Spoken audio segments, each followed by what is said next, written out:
जय भीम नमो बुद्धाय दोस्तों। दोस्तों, नाग पंचमी आप भली भांति जानते होंगे इस त्योहार का नाम और किन लोगों के द्वारा ये मनाया जाता है, वो भी आप अच्छी तरह जानते होंगे। लेकिन क्या दोस्तों आप जानते हैं इसका असली इतिहास क्या है? ये क्यों मनाया जाता है? जो किसका त्योहार था और किसके द्वारा छीन लिया गया?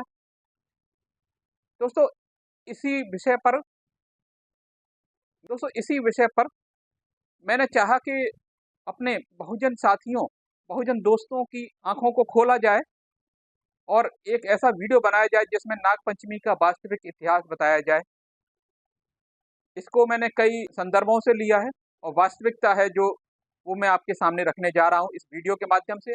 और ये वीडियो अच्छा लगे तो आप सभी से विनम्र आग्रह है कि इस वीडियो को ज़्यादा से ज़्यादा लाइक कीजिए और अगर आप पहली बार मेरे चैनल पर आए तो उसको सब्सक्राइब कीजिए और अगर अच्छा लगे तो आगे अपने दोस्तों और परिजनों और मिलने जुलने वालों को ये फॉरवर्ड कीजिए ताकि नागपंचमी का असली इतिहास बहुजनों तक पहुंच सके। तो वीडियो शुरू करते हैं।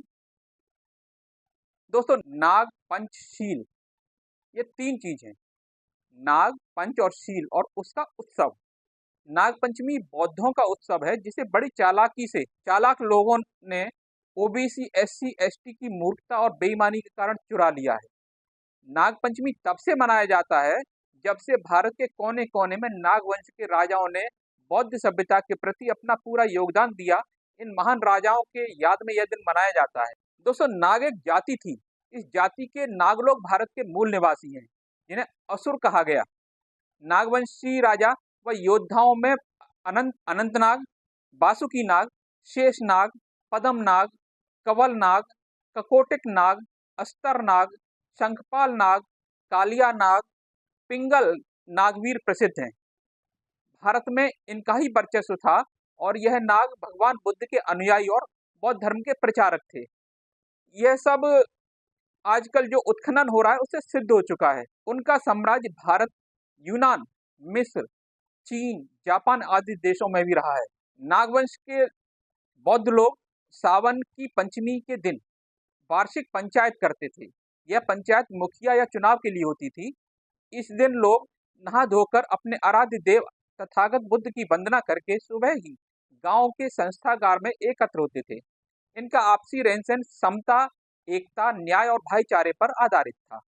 मुखिया तथा संघ नायक का चुनाव के दौरान प्रत्याशी के योग्यता प्रदर्शन के लिए कई तरह की प्रतियोगिताएं हुआ करती, जैसे तलवारबाजी, घुड़सवारी, तीरंदाजी, मल्ल युद्ध आदि आदि।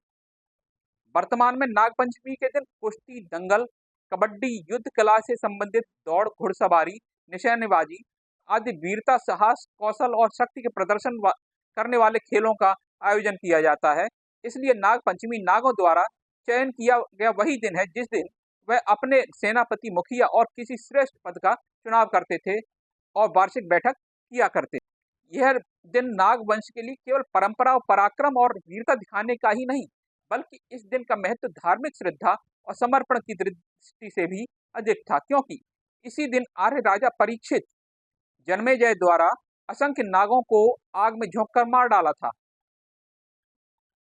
इससे आर्य व नागों में संघर्ष बढ़ गए थे। तभी से नागों को गुमराह करके उनके क्रोध को शांत करने के लिए उनके नाम की पूजा की जाती। यह दिन उन्हीं नागों का स्मृति दिवस है। नागवंश की स्त्रियां इसी दिन को नदी, तालाब के किनारे जाकर स्नान कर बोध वृक्ष, स्तूप, चैत्य, गुफा, विहारों आदि बौद्ध प्रतीकों की पूजा करके घर, परिवार व समाज के लिए मंगल कामनाएं करती थीं। इसी समय घात लगाकर विकृत मानसिकता के लोगों ने इन स्त्रियों की पिटाई और बेइज्जती की। कालांतर में सामाजिक जागरूकता के कारण ऐसा कर पाना असंभव हो गया। फिर भी इस परंपरा का निर्वहन अपने ही लोग डुगडुगी पीट कर करते हैं। बाबा साहब डॉक्टर अंबेडकर 14 अक्टूबर 1956 को अशोक विजयदशमी के दिन 10 लाख लोगों के साथ बौद्ध धर्म की दीक्षा के लिए नागपुर को ही चुना, क्योंकि नागपुर प्राचीन काल में नागों की भूमि थी और समस्त भारतवंशी नाग शासक बौद्ध धर्म के अनुयायी थे। दोस्तों, कुछ विशेष बातें हैं नागों से संबंधित, वो भी मैं आपको बता देता हूँ। शेष नाग का पूरा नाम शेषदात नाग था। उनके पूरे नाम की जानकारी हमें ब्रिटिश म्यूजियम में रखे सिक्कों में मिलती है। शेषनाग ने विदिशा को राजधानी बनाकर 110 ईसा पूर्व में शेषनाग वंश की नींव डाली थी। शेषनाग की मृत्यु 20 सालों तक शासन करने के बाद 90 ईसा पूर्व में हो गई। उसके बाद उनके पुत्र भोगिन राजा हुए, जिनका शासनकाल 90 ईसा पूर्व से 80 ईसा पूर्व तक था। फिर चंद्रांशु 80 ईसा पूर्व से 50 ईसा पूर्व तक। तब धम्मवर्मन 50 ईसा पूर्व से 40 ईसा पूर्व तक। आखिर में बंगर 40 ईसा पूर्व से 31 ईसा पूर्व ने शेषनाग वंश की बागडोर संभाली। शेषनाग की चौथी पीढ़ी में बंगर थे। इस प्रकार शेषनाग वंश के कुल मिलाकर 5 राजाओं ने कुल 80 सालों तक शासन किए। इन्हीं नाग राजाओं को पंचमुखी नाग के रूप में बतौर बुद्ध के रक्षक कन्हेरी की गुफाओं में दिखाया गया है। जिन बुद्ध की प्रतिमाओं के रक्षक 7 मुखी नाग हैं, वे पंचमुखी नाग वाली प्रतिमाओं से कोई 350 साल बाद की हैं। नागपंचमी ये त्योहार दरअसल उन 5 महान पराक्रमी नाग राजाओं की याद में मनाया जाता है, जिन्होंने बुद्ध संदेश का प्रचार और प्रसार भारत पार करके किया। उनके नाम थे अनंत, वासुकी, तक्षक, करकोटक और 5वां ऐरावत। नागपंचमी का संबंध नाग इन सांपों से न होकर के नाग यह टोटेम 5 पराक्रमी नाग राजाओं से संबंधित है। उनके गणतंत्र रिपब्लिकन रूप में अनेक स्वतंत्र राज्य अस्तित्व में थे, जिसमें अनंत यह सबसे बड़ा। जम्मू कश्मीर का अनंतनाग ये शहर उनकी याद की गवाही देता मौजूद है। उसके बाद दूसरे वासुकी नागराज, ये कैलाश मानसरोवर क्षेत्र के प्रमुख थे। तीसरे नागराजा तक्षक, जिनकी यादगार के रूप में तक्षशिला पाकिस्तान में मौजूद है। चौथे नागराजा करकोटक और 5वें ऐरावत, जिनका राज्य रावी नदी के पास था। इन 5 नागराजाओं के गणतांत्रिक राज्य की सीमा एक दूसरे से जुड़ी हुई थी। इस क्षेत्र के लोग इन 5 पराक्रमी राजाओं की याद कायम रहे, इसलिए हर साल समारोह आयोजित करते थे। वो नागपंचमी के नाम से जाना जाने लगा। इसका अनुसरण उन राज्य के अन्य प्रांतों के लोगों द्वारा भी किया गया। इस तरह नागपंचमी का समारोह पूरे देश में मनाया जाने लगा। आर्यों ने अपना वर्चस्व कायम करने नागराजा को सांप में परिवर्तित कर दिया और नागवंश के इस पुरामिथिकी सच को ऐतिहासिक रिसर्च की आवश्यकता है। सभी समाज अपने सामाजिक विरासत को लेकर गौरवान्वित होते हैं, ऐतिहासिक रिसर्च की व्यवस्था करते हैं ताकि वे अपने गौरवपूर्ण इतिहास का संरक्षण कर सकें। हम इस दिशा में न सिर्फ पिछड़े हुए हैं, बल्कि उधार की दृष्टियों से स्वयं को महिमा मंडित करते रहते हैं। ये हमारे लिए बहुत ही घातक है। नागपंचमी अब सांपों की पंचमी हो गई है और नागवंशियों की पंचमी लुप्त हो गई है।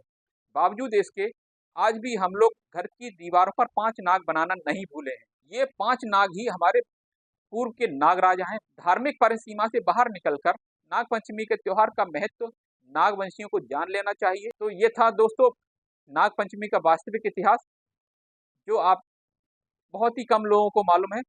तो दोस्तों कैसा लगा ये वीडियो, आप कमेंट करके मुझे बताइएगा।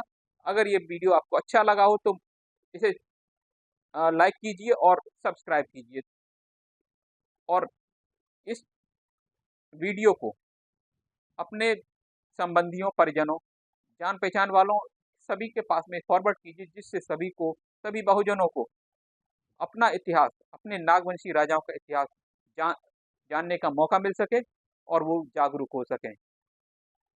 यह हमारा सामाजिक कर्तव्य भी है। तो दोस्तों इसी के साथ विदा लेता हूँ। धन्यवाद। नमो बुद्धाय। जय भीम।